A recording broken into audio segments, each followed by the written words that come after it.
Yan. Good afternoon mga idol. Good afternoon.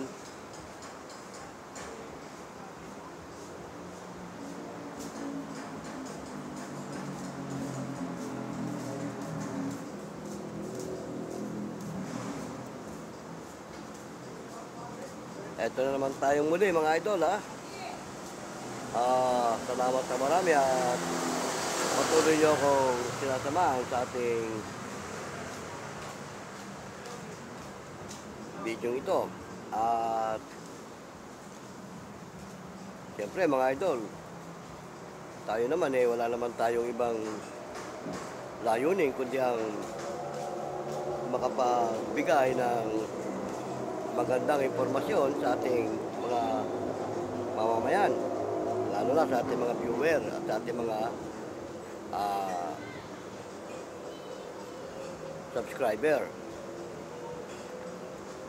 Pero mga idol shoutout ng marami sa ating mga bagong subscriber dyan, sa ating mga bagong viewer, higit sa lahat sa ating mga follower. Pero mga idol, samang kayong panig ng ating mundo naroon o ating bansa, ay nawa ay nasa mabuti tayong kalagayan sa buong panahon ng ating pamumuhay. Lalo na ngayon na lalapit na matapos ang taong 2024, sana salubungin natin ng masagana ang papasok na 2025.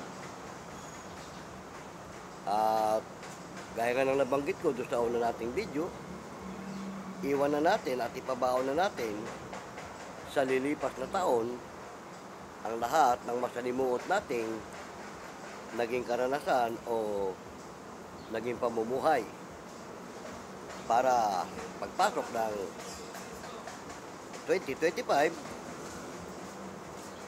iba yung yugto ng ating layunin natin sa ating pamumuhay sa sanlibutan, maging mapayapa tayo. At nawa ay makamtan natin ang kapayapaan na ating minimiti, dahil nga yan ang idadaos na rally ng ating mga kababayan na Iglesia ni Cristo. At nawa makilahok tayong lahat sa mapayapang rally na yan para makamta natin ang kapayapaan. Pero tila yata may napipintong hindi magandang mangyayari, pero hindi natin alam kung totoo o matutuloy yung mga banta ng ibang mga idol natin na ayaw yata ng peaceful rally. Pero sana naman makiayon na tayo doon sa magandang magiging resulta nitong ating haharaping taon. Pero may mga nakaano sa social media na sa 2025 di umano ay may mga masamang mangyayari. Pero hari nawa, sana wag naman mangyari. Di ba? Tama. Dahil yung mga haka-haka nila, yung mga prediction ng kung sino-sino dyan, kaya sinabing hula, walang katiyakan. Pero pag inasa mo sa ating Panginoon ang mangyayari, wala nang hihigit pa. Dahil siya nakakaalam ng lahat ng mga bagay dito sa mundo na ating ginagalawan. At yung napipintong araw ng paghuhukom na siyang ikalawang pagparito ng ating Panginoong Jesucristo, ang Ama lang ang nakakaalam. Dahil nakalagay sa Biblia, mismo ang anak, hindi niya alam kung kailan. Pero, mangyayari. Dahil nga, itinakda na niya yan, ang sabi niya, pagkatapos ng kamatayan ay ang paghukom.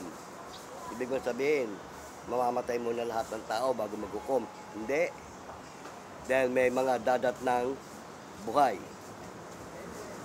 At mapalad, yung mga dadat ng buhay sa araw ng paghukom dahil sabi, aagawin sila sa apoy, sasalubong sila sa alapaap sa ating Panginoon.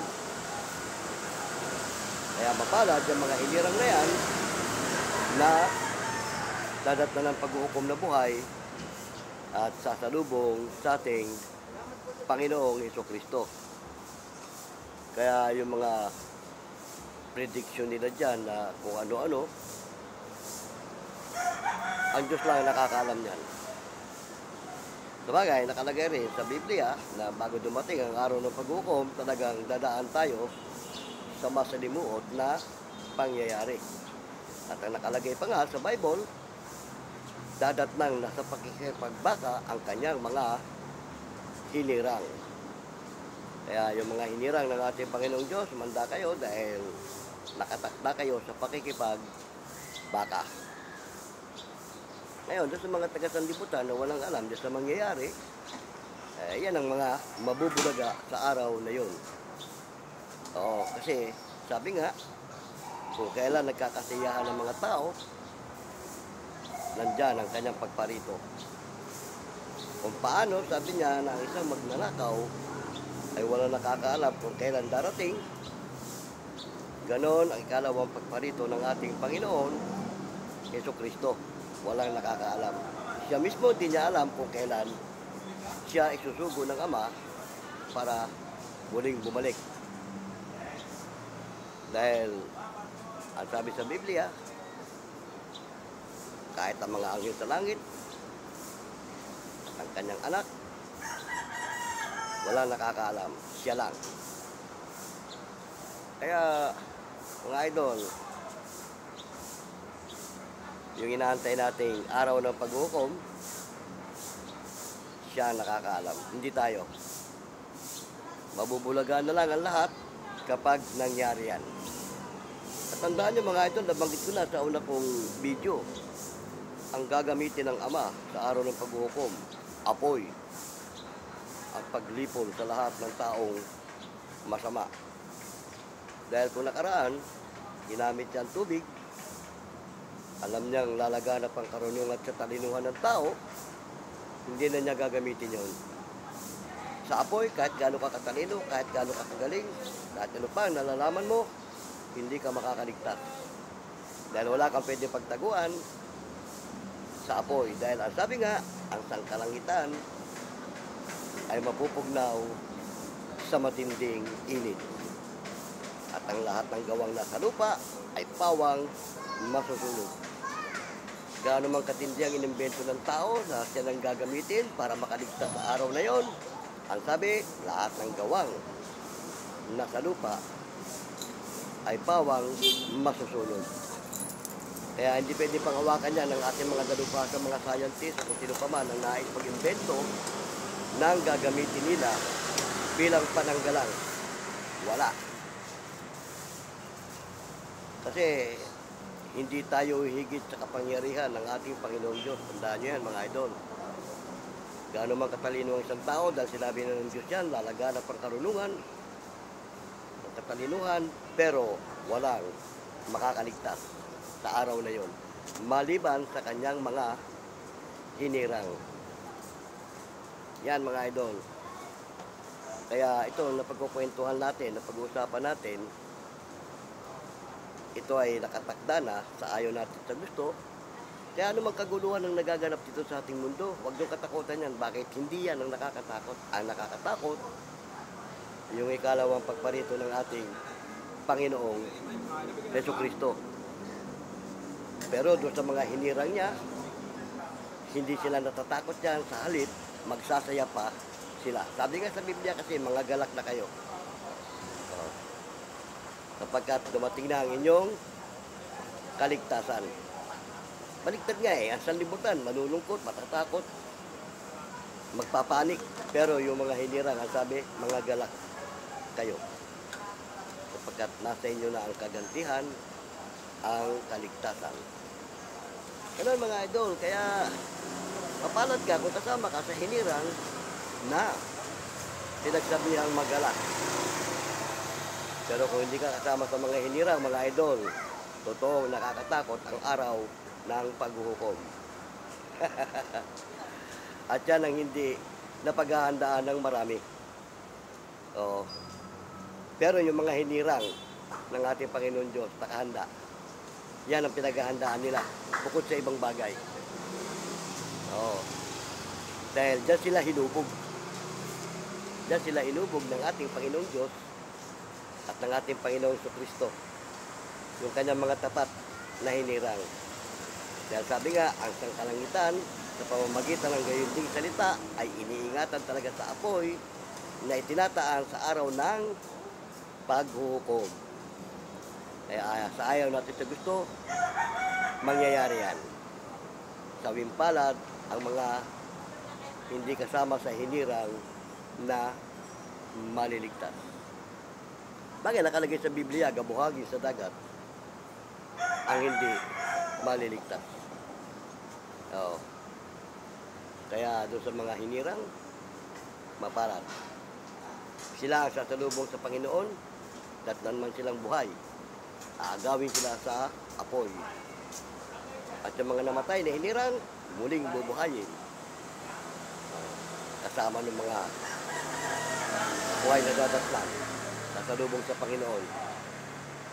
Noon mga idol, yan ang maraming hindi alam ng tao. Hindi alam yan ng maraming tao na yan ang pinaka-nakakatakot na mangyayari sa araw na yon. Pero bago mangyari yan, kung ano-anong masalimuot ang darating sa atin. Pero yung mga sinasabi ng mga nanguhula-hula dyan na kung ano-ano,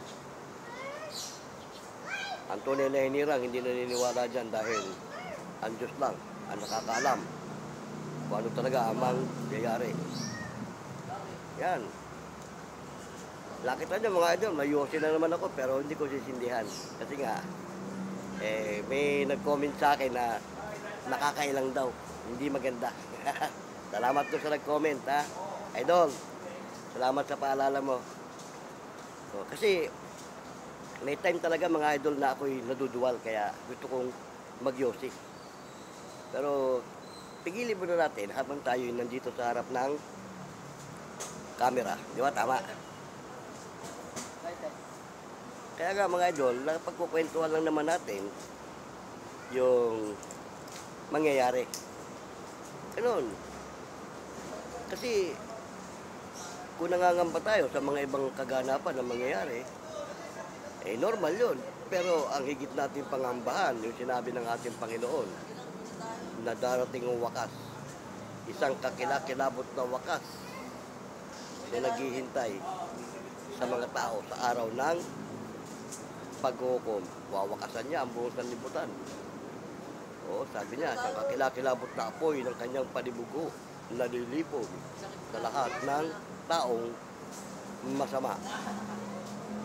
Kaya mga idol, kung nakakala mo na isa ka sa mga taong masama, magpakabuti ka na para hindi ka mapasama doon sa kanyang lilipulin. Kaya yun, nakakatakot talaga yun eh. Isipin mo, wala makakaligtas. Doon nga lang sa Bahanguna, wala nakaligtas, tubig pa lang yun. Kung maraming marunong magaling lumangoy at sumisid doon, baka nakaligtas sila. At kung na-invento na submarine, maraming makakaligtas noon. Kaso nga, bopols pa ang mga tao noon. Hindi pa nila alam yung mangyayari. At saka, hindi pa natutupad sa kanila yung sinabi ng Panginoon na lalago at lalaganap ang karunungan ng tao. Sa panahon natin, nangyayari na. Malago na at malaganap ang karunungan ng tao. May mga nakakarating na nga sa buwan, may saan-saan na. Kung ano-ano mga sasakyan ang nai-invento. Di ba? Pero, walang pwedeng invento yung sasakyan sa itinakda ng Diyos na araw ng pag-uukom. Ano ang uri ng sasakyan yan? Masusunog at masusubok yan. Dahil nga sa kalangitan, langit na, mapupugnaw nga eh. Sa matinding init eh. Kumbaga, wawakasan talaga niya. Di ba? Lilipulin niya ang lahat ng taong masama. Dahil yung Antikristo, yan ang mag-aasik ng kasamaan. Paano?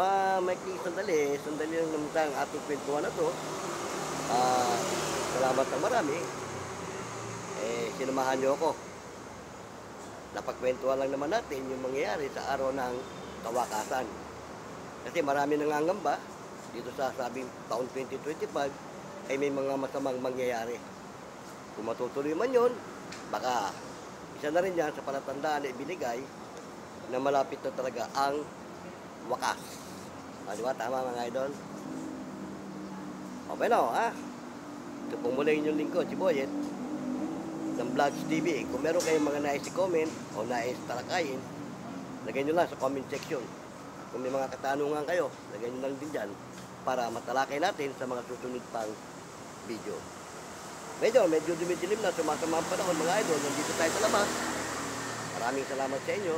Sa maikling sandali, sinamahan nyo ako. Shoutout po muli sa inyo bago tayo mag-iwalay. Hanggang sa muli. Paalam!